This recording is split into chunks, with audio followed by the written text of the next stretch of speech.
লেবাননের আকাশ জুড়ে এখন শুধু বারুদের গন্ধ আর বিমান হামলার গর্জন, কিন্তু এই ধ্বংসস্তূপের মাঝেই এক টুকরো সাদা কাগজ হয়ে উঠেছে শিশুদের প্রতিবাদের ভাষা।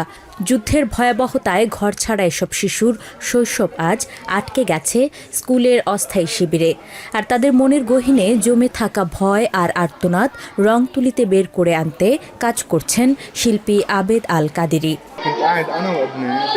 আমি যখন বাড়িতে আমার ছেলের সাথে ছবি আঁকছিলাম, ঠিক তখনই খুব কাছে একটি শক্তিশালী হামলা হয়।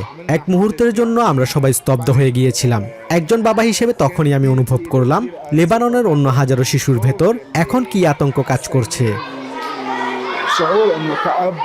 ছবি আঁকার এই আয়োজনে শিশুদের হাতে তুলে দেয়া হয়েছে দীর্ঘ এক সাদা কাগজের রোল। কাদেরি চান শিশুরা তাদের মনের লুকানো সব অনুভূতি এই কাগজে ছড়িয়ে দিক। কারো জন্য এই কাগজ মানে স্বাধীনতা, কারো জন্য আগামীর স্বপ্ন। এই বয়সে শিশুরা মুখ ফুটে সব বলতে পারে না। আঁকাআঁকির মাধ্যমে তারা মনের গভীরের সেই অব্যক্ত কথাগুলো প্রকাশ করতে পারছে, যা হয়তো অন্য কোনোভাবে সম্ভব হতো না। এটি কেবল একদিনের ইভেন্ট নয়। কাদেরি এ পর্যন্ত 250 শিশুর কাছে পৌঁছেছেন। তার লক্ষ্য অন্তত 1000 শিশুর হাতে আঁকার সরঞ্জাম পৌঁছে দেয়া। এই আঁকাগুলো নিয়ে ভবিষ্যতে প্রদর্শনী করে তা থেকে প্রাপ্ত অর্থ শিশুদের পরিবারকে দেওয়ার পরিকল্পনাও রয়েছে তার। কাদেরির মতে, দ্বিধাবিভক্ত সমাজে শিশুরা পরিষ্কার সাদা পাতার মতো, যারা স্বচ্ছতার স্বপ্ন লালন করে। সমাজ এখন রাজনৈতিক ও ধর্মীয় আদর্শে বিভক্ত, কিন্তু এই শিশুরা হচ্ছে একটি পরিষ্কার সাদা পাতার মতো। এখানে আমরা এমন শিল্প তৈরি করছি যা কেবল মানবিকতা আর শিশুদের স্বপ্নকেই তুলে ধরে।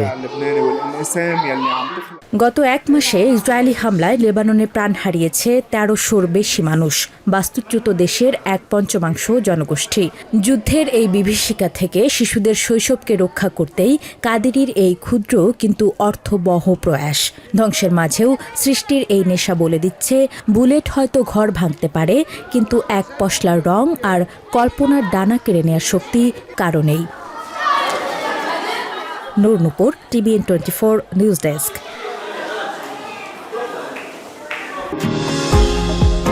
নিউ ইয়র্ক থেকে সম্প্রচারিত TVN 24 টেলিভিশন বিশ্বজুড়ে বাঙালির কণ্ঠস্বর।